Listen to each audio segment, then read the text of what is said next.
মানুষের জীবনে এমন সময় আসে যখন কথা বলার মানুষ থাকে না। চারদিকে অনেক মুখ, কিন্তু বুকের কথা শোনার কেউ নেই। হাসির আড়ালে লুকানো কষ্ট, রাতে বালিশ ভেজানো কান্না, আর মনে মনে বলা কথা, হে আল্লাহ, তুমি ছাড়া আমার কে আছে? আজকের গল্পটা এমন একজন মানুষের, যে মানুষের কাছে না গিয়ে সরাসরি আল্লাহর কাছে গিয়েছিল। আর আল্লাহ, তিনি শুধু শোনেন না, তিনি হৃদয় বদলে দেন। নীরব জীবনের শুরু। সাজিদ ছিল শহরের এক সাধারণ ছেলে। বড় স্বপ্ন ছিল তার, পড়াশোনা শেষ করে ভালো কিছু করবে। কিন্তু বাস্তবতা ছিল কঠিন। বাবা হঠাৎ অসুস্থ হয়ে পড়লেন। চিকিৎসার জন্য অনেক টাকা লাগলো। সাজিদের পড়াশোনা বন্ধ হয়ে গেল। সে কাজ শুরু করলো ছোট এক অফিসে। বেতন কম, চাপ বেশি, তবুও সে মুখে হাসি রাখত। কিন্তু ভেতরে ভেতরে সে ভেঙে যাচ্ছিল। মানুষের সামনে হাসি, অফিসে সবাই সাজিদকে হাসি খুশি দেখে। কেউ জানে না রাতে সে ঘুমাতে পারে না। চিন্তার বোঝা, ভবিষ্যতের ভয়, পরিবারের দায়িত্ব, সব মিলিয়ে বুক ভারী। মাঝে মাঝে সে ভাবত, আমি কি পারবো? কিন্তু কাউকে বলতে পারত না। এক রাতের কান্না। একদিন অফিস থেকে দেরি করে ফিরল সাজিদ। ঘরে সবাই ঘুমাচ্ছে। সে চুপচাপ নিজের রুমে ঢুকল। লাইট বন্ধ, শুধু জানালার পাশে বসে রইল। বাইরে হালকা বৃষ্টি। হঠাৎ তার বুক ভারী হয়ে গেল, চোখ দিয়ে পানি পড়তে লাগল। সে ফিসফিস করে বলল, ইয়া আল্লাহ, আমি খুব ক্লান্ত হয়ে গেছি। এই কথাটা বলেই সে কেঁদে ফেলল। আল্লাহর সাথে কথা। সাজিদ জায়নামাজ বের করল। রাতের নীরবতায় দাঁড়িয়ে গেল। নামাজ পড়ছিল, কিন্তু মন ছুটে যাচ্ছিল আল্লাহর দিকে। সেজদায় গিয়ে সে আর ধরে রাখতে পারল না। সে বলল, হে আল্লাহ, আমি মানুষের কাছে বলতে পারি না, কিন্তু তোমার কাছে সব খুলে বলি। তার গলা কাঁপছিল। আমি ভয় পারি, আমি হেরে যাব। চোখের পানি জায়নামাজ ভিজিয়ে দিল। কান্নার সৌন্দর্য। অনেকে ভাবে কান্না দুর্বলতা। না ভাই, আল্লাহর সামনে কান্না সবচেয়ে বড় শক্তি। নবীজি সাল্লাল্লাহু আলাইহি ওয়াসাল্লাম বলেছেন, যে চোখ আল্লাহর ভয়ে কাঁদে, জাহান্নাম তাকে স্পর্শ করবে না। সাজিদের কান্না ছিল ভয় নয়, ভরসার কান্না। বুক হালকা হওয়া। সেজদা থেকে উঠেই সাজিদ অনুভব করল বুকটা হালকা। সমস্যা যায়নি, কিন্তু মন শান্ত। সে বুঝল আল্লাহর সাথে কথা বললে ভার কমে। পরের দিনের সকাল। সকালে অফিসে গেল সাজিদ। মন অন্যরকম, আগের মতো ভয় নেই। সে মনে মনে বলল, হে আল্লাহ, আজকের দিনটা তোমার হাতে দিলাম। নতুন পরীক্ষা। অফিসে গিয়ে খবর পেল কয়েকজন ছাঁটাই হবে। সাজিদের বুক কেঁপে উঠল। চাকরি গেলে সব শেষ। সে মাথা নিচু করে বসে রইল, কিন্তু মনের ভেতর আওয়াজ, আল্লাহ আছেন। আবার আল্লাহর সাথে কথা। লাঞ্চ ব্রেকে সে ছাদে গেল। আকাশের দিকে তাকালো। সে চুপচাপ বলল, ইয়া আল্লাহ, তুমি জানো আমার অবস্থা। এটাই ছিল তার দোয়া। বড় বড় কথা না, সাধারণ কথা। আল্লাহ শোনেন। সাজিদ জানত এই ছোট ছোট কথা আল্লাহর কাছে সবচেয়ে প্রিয়, কারণ আল্লাহ চান বান্দা তার সাথে কথা বলুক। ভাই, আপনিও হয়তো সাজিদের মতো, মানুষের সামনে হাসি আর একা হলে কান্না। মনে রাখবেন, আল্লাহ শুনছেন, আপনি কথা বলুন। আমরা দেখেছি সাজিদ নামের এক যুবক কত কষ্টে ছিল, কেমন করে সে আল্লাহর কাছে কান্না করে সরাসরি কথা বলেছিল, আর সেই দোয়ায় তার মন হালকা হয়েছিল। কিন্তু ভাই, যে আল্লাহকে ডাকে, তিনি শুধু কান্না শোনেন না, তিনি সেই মানুষের জীবনের পথ বদলে দেন। এখন দেখুন সাজিদ কিভাবে আপাদমস্তক বদলে গেল। পরের দিনের সকাল। সাজিদ ফজরের নামাজের পর ইমামকে দেখে মনে করল, আজ আমাকে আল্লাহর পথে আরও কিছু করতে হবে। সে মসজিদের সামনে দাঁড়িয়ে দোয়া করল, ইয়া আল্লাহ, আমার দিনটা তোমার হাতে দিলাম। ভাই, এটা ছোট কথা মনে হলেও আল্লাহর কাছে এটা বড় আবেদন। নামাজ শেষে ইমাম তার দিকে তাকিয়ে হাসলেন। সে আজও মনে করতে পারত না কোন একটা হাসিটাই তাকে দিনের শুরুতে শান্ত করেছিল। অফিসে নতুন দিন। অফিসে গিয়ে বস দেখি তাকে চোখে তাড়া করে। এক সহকর্মী ছিল রফিক। রফিক সিনিয়র ছিল, বোঝাই করত কাজ ছাড়া কেউ নেই। তার আচরণ বদলান না, শর্টকাট খুঁজত, অন্যের ভুল তার ওপরে চাপাত। সাজিদের মন আবার নড়ে চড়ে উঠল, কিন্তু সে এবার মুখে বলল, ইয়া আল্লাহ, আমার ঈমানকে শক্ত করে দাও। তার কণ্ঠে আর রাগ ছিল না, শুধু ভরসা আর আশা। কুরআনের সাথে সাক্ষাৎ। সাজিদ মাইকে শুনতে পেল ইমাম আজ মহান আয়াত পড়ছেন, ইন্নামা ইয়াখশাল্লাহা মিন ইবাদিহিল উলামাহু। যারা আল্লাহকে ভয় করে তারা সফল। সাজিদের বুক কেঁপে গেল। সে মনে মনে বলল, হে আল্লাহ, আমি তোমাকে ভয় করি, তোমার নৈকট্যই আমার শান্তি। এই মুহূর্তটা তার জীবনের মোড় পরিবর্তনের প্রথম সিঁড়ি ছিল। সামনে বড় পরীক্ষা। একদিন অফিসে বড় একটি মিটিং ডেকেছিল বস। সকলকে ডাকলেন, বললেন, আগামী সপ্তাহেই প্রজেক্ট লোন আদায় করতে হবে, না করতে পারলে অনেক লোক বরখাস্ত হবে। সাজিদ ভয় পেয়েছিল, এটা তার ক্যারিয়ারের বড় চ্যালেঞ্জ। সন্ধ্যায় সবাই ঘরে ফিরছে, কেউ খুশি, কেউ দুশ্চিন্তায়। সাজিদ একা রইল শহরের একটি পার্কে। হঠাৎ সে তাকিয়ে আকাশের দিকে বলল, হে আল্লাহ, আমি চেষ্টা করব, তুমি আমাকে ভুলে যেও না। এবার কণ্ঠ ছিল ধৈর্য, কান্না ছিল আশা নিয়ে। প্রতিটি শব্দ আল্লাহর কাছে সোজা গেছে। বালিশে কণ্ঠ নীরবতা। রাত যখন বালিশের কাছে যায়, সাজিদ হাত তুলে বলল, ইয়া আল্লাহ, আমি জানি তুমি জানো আমি কি বলবো আর কি বলবো না। কান্না তখন ভিন্ন রকম। এটা আর শোকের কান্না না, এটা বিশ্বাসের কান্না ছিল। এমন কান্নায় আল্লাহ কাছে চলে আসে, শব্দের চেয়ে বেশি অনুভব হয়।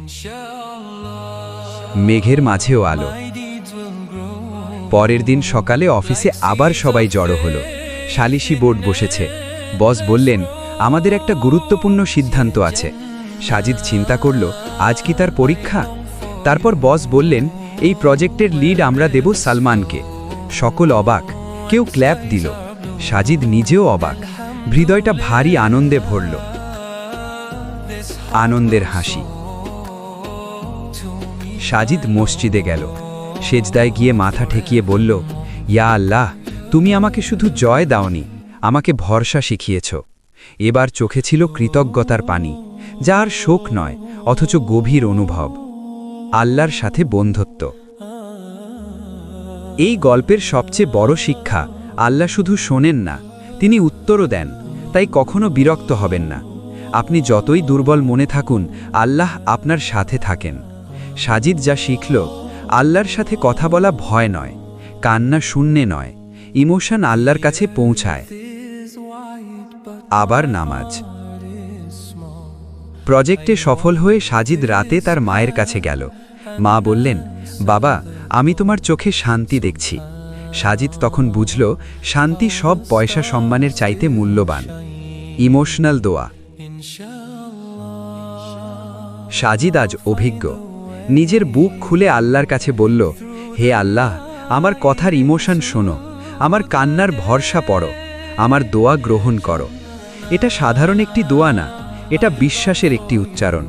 আল্লাহ এমন দোয়া শুনেন যেখানে বিশ্বাস থাকে। যে কান্না বৃথা যায় না। নবী সাল্লাল্লাহু আলাইহি ওয়াসাল্লাম বলেছেন, যে মন থেকে আল্লাহকে ডাকবে, আল্লাহ তাকে শুনবেন। এটাই মজলুমের দোয়া, এটাই ভরসার কান্না। সাজিদ আজ বলে, সত্যি আল্লাহ আমার সাথে ছিলেন, এই পথেই আমি এগিয়েছি। দিনের শেষ। সাজিদ যখন রাতে নামাজে দাঁড়ালো, সে আর সেই ভাঙা সাজিদ নয়। তার দোয়া ছিল ইতিবাচক, তার কান্না ছিল পূর্ণ আশা, তার বিশ্বাস ছিল স্থির। এটা ছিল আল্লাহর সাথে কথা। দর্শকের কথা। বন্ধু, আপনি যদি আজ কষ্টে থাকেন, তুমি যদি ভয় পাচ্ছ, আল্লাহর সাথে কথা বলো, কান্না করো, ভরসা রাখো। কারণ আল্লাহ শোনেন, আল্লাহ উত্তর দেন, আর আল্লাহ কখনো বান্দাকে একা রাখেন না। আমরা দেখেছি, কষ্টে ভেঙে পড়া এক যুবক সাজিদ যে মানুষের কাছে নয়, আল্লাহর কাছে গিয়ে কান্না করেছিল। পার্ট 2তে দেখেছি কিভাবে সেই কান্না তার মনকে শক্ত করেছে, ভরসা দিয়েছে আর জীবনের পথ বদলে দিয়েছে। আজ পার্ট 3তে দেখব কিভাবে আল্লাহর সাথে কথা বলা একজন মানুষের পুরো জীবন বদলে দেয়, ভেতরের পরিবর্তন। সাজিদ এখন আগের মতো না। আগে সে সমস্যাকে ভয় পেত, এখন সমস্যার সামনে দাঁড়ায়। আগে সে মানুষের কথায় ভেঙে পড়ত, এখন আল্লাহর কথাই শক্ত হয়। সে বুঝে গেছে, এক, মানুষ বদলায় কিন্তু আল্লাহ বদলায় না।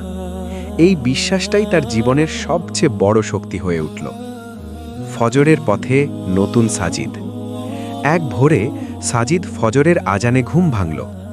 আগে সে কষ্ট করে উঠত, এখন মন নিজে থেকেই উঠে যায়। মসজিদের পথে হাঁটতে হাঁটতে সে ভাবল, হায় আল্লাহ, আজও তোমার সাথে কথা বলতে চাই। মসজিদের ভেতর ঢুকে সে শান্তি পেল। নামাজ শেষে সে চুপ করে বসে থাকল, কারণ সে বুঝে গেছে আল্লাহর সাথে নীরব বসে থাকাও কথা বলা। হঠাৎ আবার পরীক্ষা। ভাই, আল্লাহ যাকে ভালোবাসেন তাকে আবার পরীক্ষা দেন। একদিন সাজিদের বাবার আবার অসুখ বাড়ল। ডাক্তার বললেন অপারেশন লাগবে, খরচ অনেক। সাজিদের বুক আবার ভারী হয়ে গেল। সে ঘরে ফিরে দরজা বন্ধ করল, চোখ দিয়ে পানি পড়তে লাগল। কিন্তু এবার কান্না আলাদা ছিল। এবার সে বলল, হে আল্লাহ, আগেও তুমি আমাকে ধরেছিলে, আজও আমাকে ধরো। গভীর রাতের দোয়া। রাত গভীর, সবাই ঘুম। সাজিদ জায়নামাজে দাঁড়ালো। সেজদায় গিয়ে কাঁপা গলায় বলল, হে আল্লাহ, আমি তোমার ছাড়া কার কাছে যাব? কান্নায় গলা বন্ধ। তুমি যদি আমাকে ছেড়ে দাও, আমি কোথায় দাঁড়াবো? এই কান্না ছিল আত্মসমর্পণের কান্না।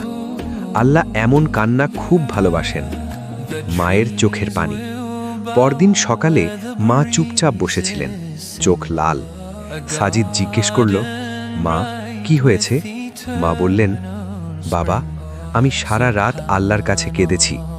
সাজিদের বুক কেঁপে উঠল। সে বুঝল, একটা ঘরে দুইজন মানুষ আল্লাহর সাথে কথা বললে আকাশ কেঁপে ওঠে। অদৃশ্য সাহায্য। অপারেশনের আগের দিন এক আশ্চর্য ঘটনা ঘটল। সাজিদের অফিস থেকে ফোন এলো। বস বললেন, সাজিদ, তুমি যে প্রজেক্ট করেছিলে ওটা থেকে বোনাস এসেছে। পরিমাণ শুনে সাজিদ চুপ। ঠিক অপারেশনের টাকার কাছাকাছি। তার চোখ ভিজে গেল। সে ফিসফিস করে বলল, হে আল্লাহ, তুমি তো আগে থেকেই জানো। সেজদার সুখ। হাসপাতালের করিডোরে সাজিদ নামাজ পড়ল। সেজদায় গিয়ে বলল, হে আল্লাহ, আমি তোমাকে শুধু কষ্টে ডাকি না, আমি সুখেও ডাকি। এই দোয়াটাই আল্লাহ সবচেয়ে পছন্দ করেন। বাবার অপারেশন। অপারেশন সফল হলো। ডাক্তার বললেন, আলহামদুলিল্লাহ, সব ঠিক আছে। মা কান্না করলেন। সাজিদও কাঁদল, কিন্তু এবার কান্না ছিল কৃতজ্ঞতার। সাজিদের শিক্ষা। সাজিদ আজ অন্যদের বলে, আল্লাহর সাথে কথা বলো, কান্না করো, নিজেকে লুকিও না। কারণ 1, আল্লাহ লুকানো কান্না শুনেন। 2, আল্লাহ ভাঙা মন জোড়া দেন। 3, আল্লাহ ইমোশন ভালোবাসেন। মানুষের জন্য দোয়া। সাজিদ এখন শুধু নিজের জন্য না, অন্যদের জন্য দোয়া করে। মসজিদে বসে বলে, হে আল্লাহ, যে মানুষটা এই ভিডিও দেখছে তার বুকের কষ্ট তুমি জানো, তার চোখের পানি তুমি দেখো, তার দোয়া কবুল করো। দর্শকের সাথে কথা।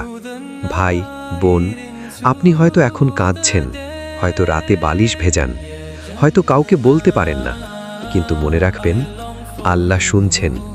আপনি এখনই বলুন, ইয়া আল্লাহ। এই একটা শব্দই যথেষ্ট। কান্নার শক্তি। নবী সাল্লাল্লাহু আলাইহি ওয়াসাল্লাম বলেছেন, দুটি চোখকে আগুন স্পর্শ করবে না, যে চোখ আল্লাহর ভয়ে কাঁদে। তাই আপনার কান্না দুর্বলতা না, এটা আপনার ঈমানের শক্তি। শেষ কথা, সাজিদের গল্প এখানেই শেষ না, কারণ যে আল্লাহর সাথে কথা বলে তার গল্প কখনো শেষ হয় না। আজ আপনি সাজিদ, কাল আপনার গল্প অন্য কেউ বলবে। শেষ দোয়া। ইয়া আল্লাহ, আমাদের কান্নাকে কবুল করো, আমাদের কথাকে শুনো, আমাদের ইমোশনকে মূল্য দাও। আমিন।